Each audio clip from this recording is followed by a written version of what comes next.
지금 말씀드리는 거는 지금 세상의 시각에서는 굉장히 좀 알맞지 않은 내용들일 수도 있어서 그건 이해해 주세요.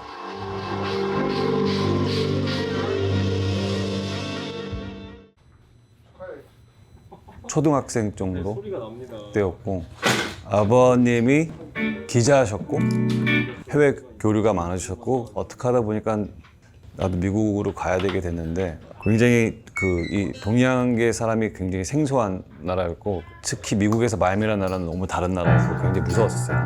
그런 차별이라기보다 무지에서 나오는 그 ignorance 있잖아요.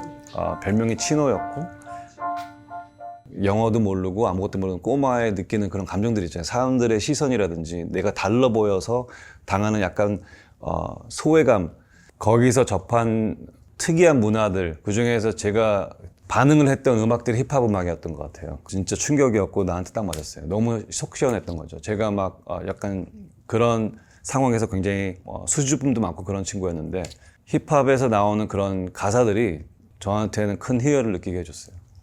그렇게 돼서 흘러가다 보니까 힙합을 좋아하는 친구들, 그런 음악과 문화를 좋아하는 친구들과 어울리게 되었고 와 진짜 몇 년 만이다. 너무 오랜만이다.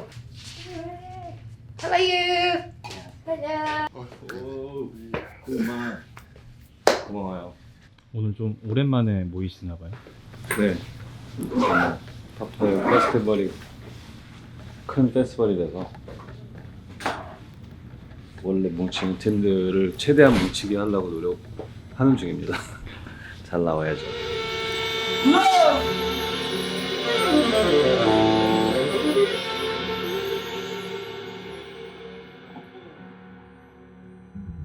가족이 뭉쳐야 되겠다 해서 이제 LA로 넘어가게 됐는데 그때부터의 컬처샥은 굉장히 컸어요. 고등학교 1학년 정도에 갔을 거예요. 처음 도착했을 때는 굉장히 행복했어요. LA는 한인들이 굉장히 많았고 여러 멕시칸, 흑인들, 한인들 여러 진짜 인종들이 굉장히 많았고 드디어 내가 한국 사람들이 많은 곳에 왔구나. 와 이렇게 멋진 또 도시에 왔구나 했는데 그 안에서도 많은 파로 나눠져 있었고 잘 섞이지 못하고 있다는 걸 나중에 이해했어요. 문화가 딱 나눠져 있었어요. 백인 문화, 그 다음에 흑인 문화 이렇게 나눠져 있었고 All American이라고 그래가지고 굉장히 이제 순탄하게 나는 백인처럼 살고 있어 하는 사람들의 그 음악들 이런 것들이 저랑은 너무 안 맞는 거예요. 그렇게 되면서 그 이제 래퍼들이라든지 비보이들이라든지 DJ라든지 그런 친구들과 어울려 다니게 되고 힙합 음악을 좋아하는 그 흑인 친구들은 그런 제 모습을 되게 좋아했었어요. 그래서 자연스럽게 섞인 것 같아요. 저는 항상 중간이었던 게 흑인 커뮤니티의 마음도 이해가 되고 한국인 커뮤니티의 마음도 이해가 되는 거예요. 이 문화적 이 갭을 뭔가 이렇게 중간에서 누군가 이렇게 이거를 갭을 줄여주는 사람이 필요하다고 생각했어요. 왜냐면 친구들이 다 흑인들인데 그 친구들이 한국인들이 하고 있는 가게에 들어가면은 다들 그러시는 건 아니지만 많은 분들이 욕을 하고 계속 쫓아다니고 쟤 분명히 도둑질할 거야. 존중받지 못하는 그런 느낌을 계속 들게 했었거든요.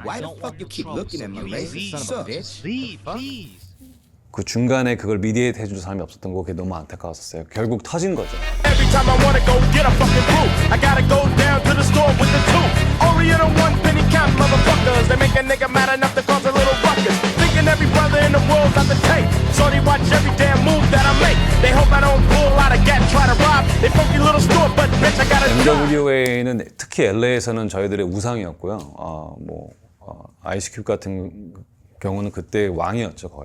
그래서 내가 우상이라고 생각했던 그 사람이 미국에서 일을 하고 있는 한국인에 대해서 한국 커뮤니티에 대해서 랩을 했는데 너무 안 좋게 랩이 나왔던 거고 저는 중간에서 그걸 다 느끼고 있었어요. 그때도 표현의 자유는 저는 중요하다 생각했고 아이스큐브이 우리를 욕할 수 있다 생각했는데 욕을 하려면은 제대로 김치라든지 이런 한국 레퍼런스를 써야 되는데 찹수이라든지 막 중국 레퍼런스를 하면서 우리를 욕하는 게 너무 싫었던 거예요.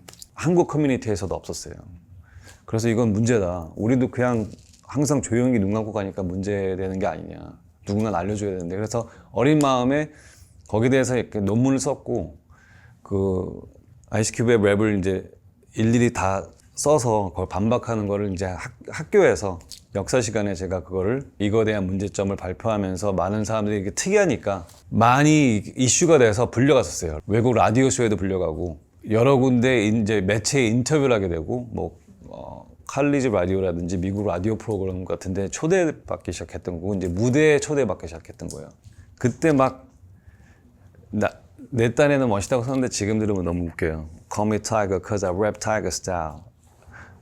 I growl, not a problem, not a juvenile. I don't do dope, I ain't your average Joe. I will toss you up quick with my taekwondo. Axe kick, Koreans call it 판다차기, 옆차기, 돌려차기, doing damage to your body. 이 NWA도 그렇고 완전 좋아했었는데 이거 어떻게 해야 되지? 나쁜 새끼네 뭐 이러고 있는데 갑자기 누군가 그 재미교포 한 명이 뭔가 거기서 멋지게 뭔가를 했다라고 했고 마침 그게 정말 잔연쇼에서도 나오고 그다음에 매스컴에서 좀 꽤 다뤘었던 걸로 저는 기억을 해요. 이 타이거 JK라는 그 브랜드가 급 호감이 돼서 영웅이 되는 그런 과정이 있었던 거죠. 예, 그 사건으로 인해서. 예.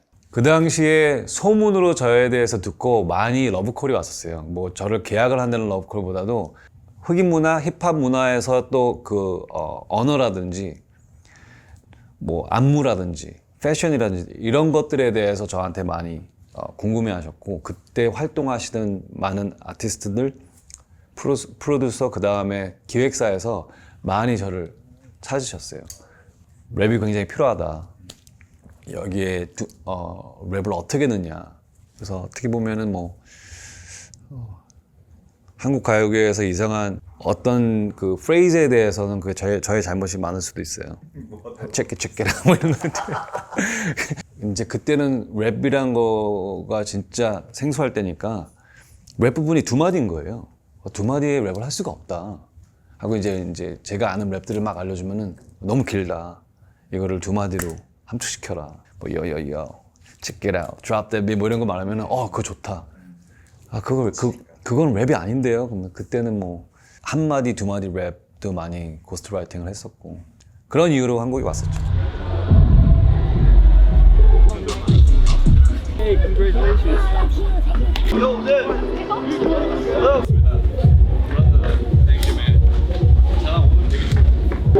무대 타이거제이 무대를 위해서 이렇게 보여주셔서 어려운 분들 감사드립니다. 땡큐. 공짜로 다 와주셨다고 들었어요. 감사합니다. 전 아니 최대한 즐기는 모습. 845에서 처음에 아름답게 갔다가 손다시게 갔다가 다시 아름답게 잡아주면서 항상 곡 시작에 그 코드는 렛츠고일 거예요. 렛츠고 하면 내 말이 나오고 파이팅 한번 하겠습니다. 타이거 JK 하나 둘 셋 타이거 JK 파이팅! 그 당시에 한국 음악이라고 하면 정말 메인스트림에 올라와 있는 랩 말고는 없었어요. 사실 없었어요. 그 당시에는 무슨 그 언더그라운드 힙합이 태동하기도 전이었고 정말 없었어요. 왜냐면 저는 그 당시에 그런 음악들만 찾아서 듣고 싶어 하던 키즈였으니까 이게 와서 내가 알던 힙합은 아니었구나, 없었구나 했지만 저는 있다고 믿었어요.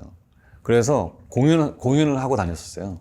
예, 공연을 하고 다녔고 이제 많은 사람들이 제가 데뷔를 해서 그렇게 해서 시작된 줄 알았는데 공연을 하러 다녔고 뭐 이태원을 비롯해서 신촌, 대학로 이런 데 돌아다니면서 작은 구석탱이에 있는 그 클럽에 가면은 완전 힙합 패션의 댄서분들이 새벽 시간이 되면 힙합을 막 틀어주는 타임이 있었고 그때 이제 막 춤을 추는 거예요. 그리고 우리는 기다리다가 한 10분만 주면 안 되냐. 왜 그러냐. 내가 마이크에다가 랩을 하고 싶다. 근데 그때는 어차피 많은 사람들이 없었으니까는 DJ분들이 해보라 그러고.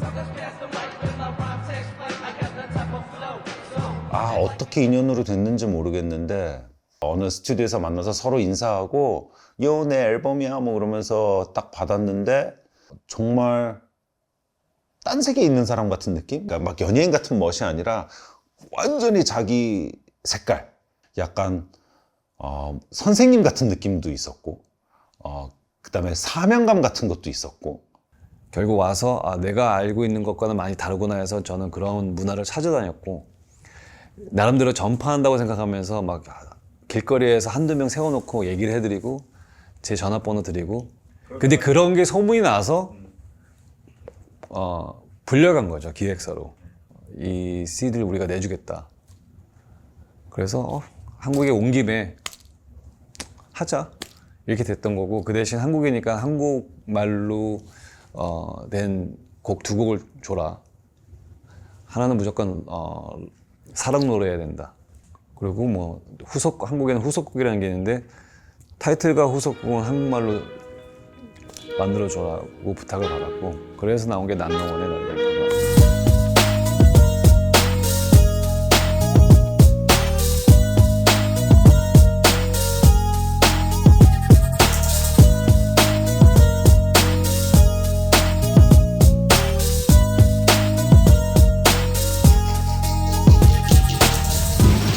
한국에서 힙합 음악으로 소개됐던 아티스트 분들은 약간 그 한국적으로 희석이 돼가지고 뭐 댄스 음악과 섞였다든지 아니면 R&B랑 섞였던 그 음악들이 많았는데 가장 우리가 막 봐왔던 힙합의 이미지 그냥 힙합의 모습 그대로 그 젊은 사람들이 열광할 수 있는 그 스타의 이미지가 있었던 것 같아요. 그러니까 뭔가 되게 이 체제를 좀 반항하는 느낌도 들고 약간 시청자나 뭐 청취자 입장에서는 패션도 되게 자유분방하게 입는데 그게 너무 그냥 딱 봐서 저 사람 되게 쿨하다 이런 느낌. 그냥 슬리퍼 삼성 평상시에 슬래퍼 사가지고 예. 그 신고 무대도 막 올라가고 이런 게 예, 뭐 이런 것들 되게 재미있었어요. 그리고 어떻게 보면 그 시대에 되게 아이콘이었죠 사실. 그분들한테는 그때 이게 아마 너무 위험한 거라고 생각할 수도 있었어요. 시사 프로에 내가 나왔었거든요. 청소년들에게 진짜 악영향을 미치는 이 사람을 봐라. 감히 방송에 준비되지 않은 복장으로 민소매와 속옷이 보이는 바지를 엉덩이까지 내려서 이러고 있다. 손가락질한다. 뭐 그때는 진짜 장난 아니었어요.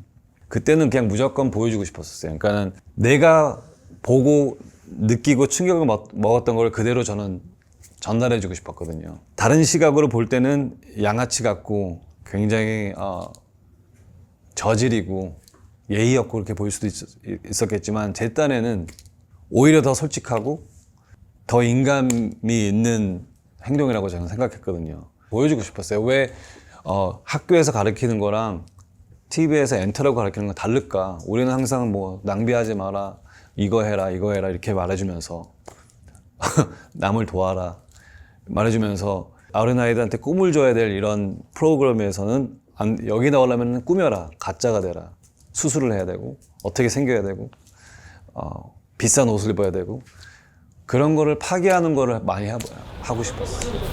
또 비가 오기 시작하네. 너무 많이 그러니까 나는 괜찮은데 관객들이 있을래나?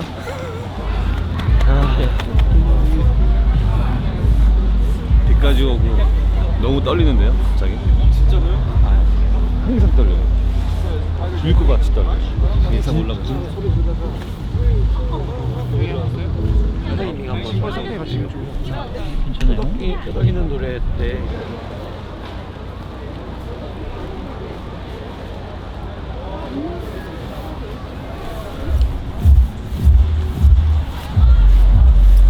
그러니까 저는 그냥 알았죠. 분명히 대중들이 제이키 형을 따라가게 될 것이다 라고 저는 생각을 했었어요. 이건 있었어요. 내가 하는 게 맞는 거라는 절대적인 신념은 있었어요.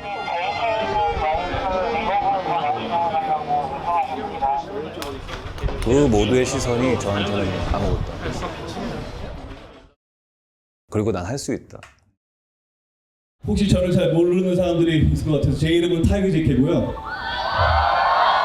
타이거 제키 내 이름 180인 나이키 내키는 대로 살아도 지키리 내 돈이는 해가 뜨면 달이 지는 심은 대로 꽃이 피는 던지면은 떨어지는 넘벼법이 나의 믿음 옆구리에 막 비트는 입이 두루바라치는 눈을 내뱉어대는 느끼게 된 나의 기쁨 거짓을 파헤치는 무식을 가르치는 힙합은 파리채 면성에다 내려치는 리듬은 나의 믿음 힘든 나를 일으키는 길 잃은 나에게는 짚힌 guess never getting 뒤처지면 elevation, each one teach one, love and a peace. 시작해 여기서.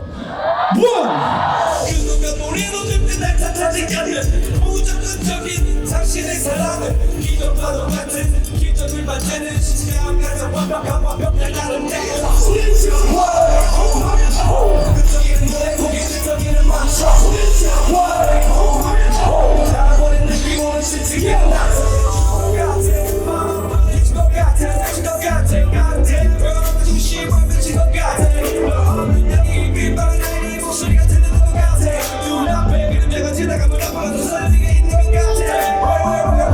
소리쳐! 소리쳐! 네가 호하면 락투를 숨을 모두 말을 하고 앞으로 그냥 말을 잘해 뱅키는 외쳐 Let's go!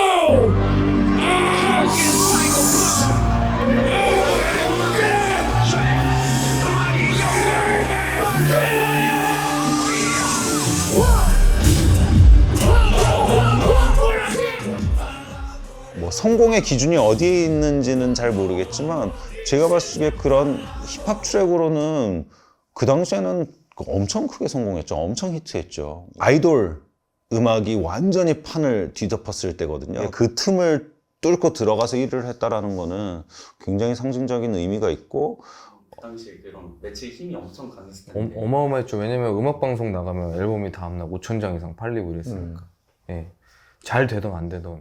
예. 그리고 지금의 음악 방송은 이제 보는 사람들만 보는 방송이잖아요. 네, 네. 뭐 아이돌 팬들이라든지 뭐 그런데 그때는 전 국민이 다 보는 쇼였기 때문에 사실 10대부터 한 40대까지 다 보는 게 음악 예, 방송이었죠. 학교 가서 다음날 얘기하려면 그거 보고 가야 무슨 앨범 노래 그거 들어봤어? 그거 봤어? 이렇게 얘기를 할 수 있어요. 야 어제 드렁큰 타이거 봤어. 와 애들 막 흉내 내고 예, 그럴 그럼 때. 음악 방송 보고 그 레코드숍 가서 CD를 사건 테이프를 사건 했으니까.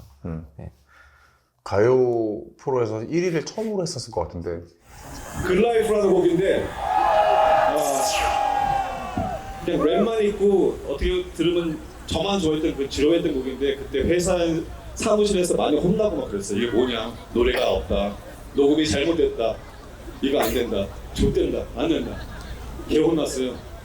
근데 고집을 피우고 이거를 가지고 첫방을 하는데 그때 힙합을 진짜 좋아하는 멋진 친구가 그때 잭스키스에서 그냥 혼자 임직원으로 솔로를 내면서 그때 같이 방송이 겹쳤는데 그때 갑자기 나타나서 컴온을 외쳐줬어요. 이렇게 자기 팬들한테 Say come on!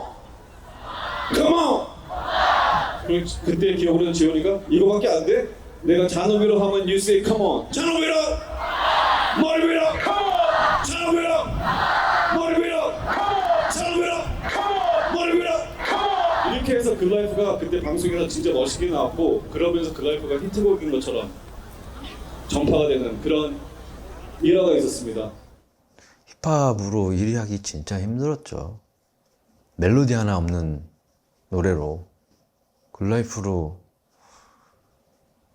1위를 한 게 이제 잭스키스라는 아이돌 활동을 이제 해체를 그때 당시 하고 그 제대로 된 랩 음악을 해보고 싶다라는 생각이 굉장히 많았는데 이제 드렁큰 타이거가 굿라이프라는 노래가 나왔고 드렁큰 타이거와 이제 친분이 쌓여가고 있을 때쯤에 이제 같이 이제 무대에 설 수 있는 어떤 기회가 있었는데 저한테도 어떻게 보면 되게 그 시기가 어떻게 보면 제 인생에서도 굿라이프였죠.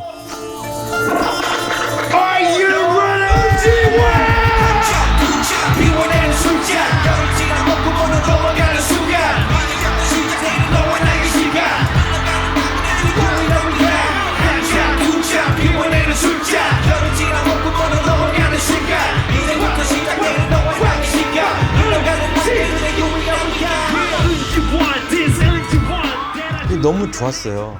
너무 좋았는데 괜히 형 공연 와가지고 민폐되지 않을까 걱정을 많이 했었어요, 사실. 그랬는데 뭐 무대에서 형 딱 보는 순간 그런 걱정들은 다 없어지더라고요.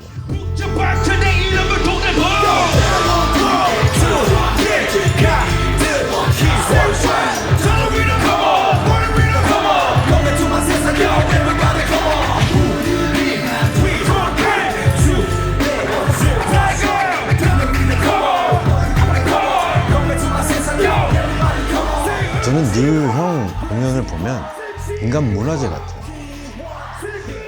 이게 약간 뭐라 해야 되죠? 이 예술하는 거 지휘자 같아요. 자기가 레전드인 걸 제일 모르는 게 타이거 JK인 것 같아요. 제일 모르는 것 같아요, 형이. 나는 그 무대 서는 게 영광이라고. 당장 비트랑 MR 보내달라고. 이거는 너무 저한테는 너무 행복했고, 래퍼로서 너희가 힙합을 아느냐에 내가 가사를 썼다는 거 자체가 하나의 커리어라고 생각했어요. Intoxicated tiger dropping top, it's hypnotic in the logical melodic sonic. Boom up your optics and bitches without a tonic. Under the disco light, I'll rock them the wild, optical illusion, there's no logic. 갑자기 나타나 반짝하고 빛나다가 사라져버리는 그런 누가 비교하지 마. 우리에게 와, 내 앞으로 와. 원제를 위해서 소리 질러봐. Hey!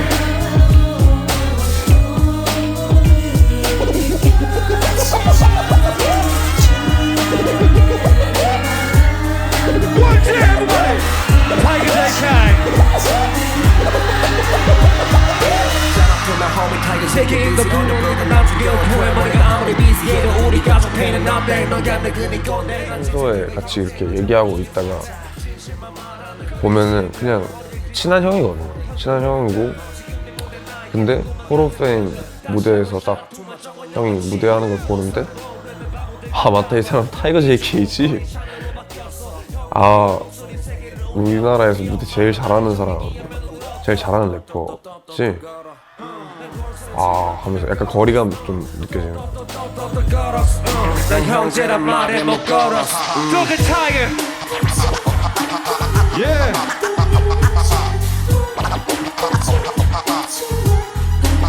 미쳐야지. 에이. 미쳐야지. 에이. 미쳐야지. 에이.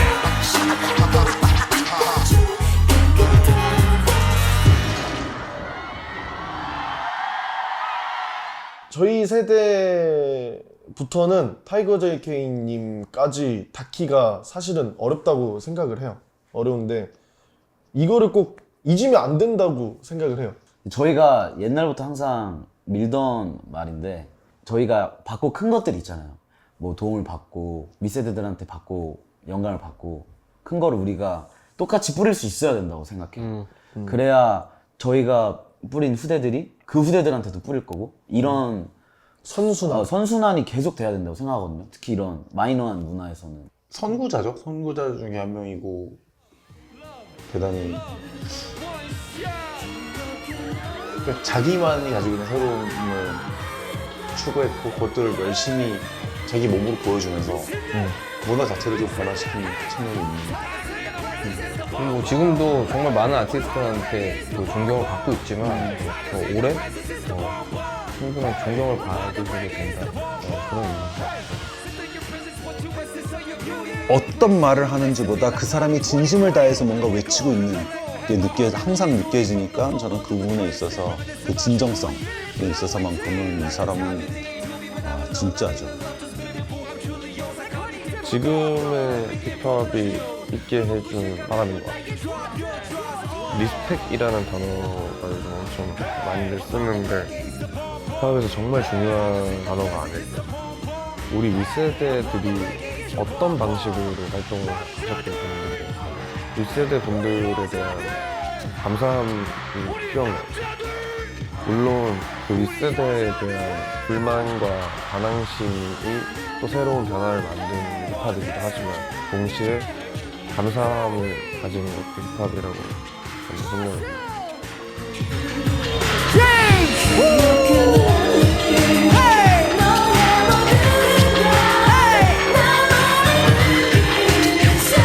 메시지는 사랑. Tigers in the presence is the bomb bomb. Hey, we're on the reggae is the bomb bomb. Hey, Tigers in the presence is the bomb bomb. Hey, we're on the reggae is the bomb bomb. Hey, feel good.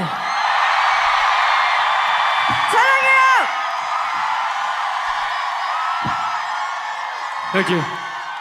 행복하세요.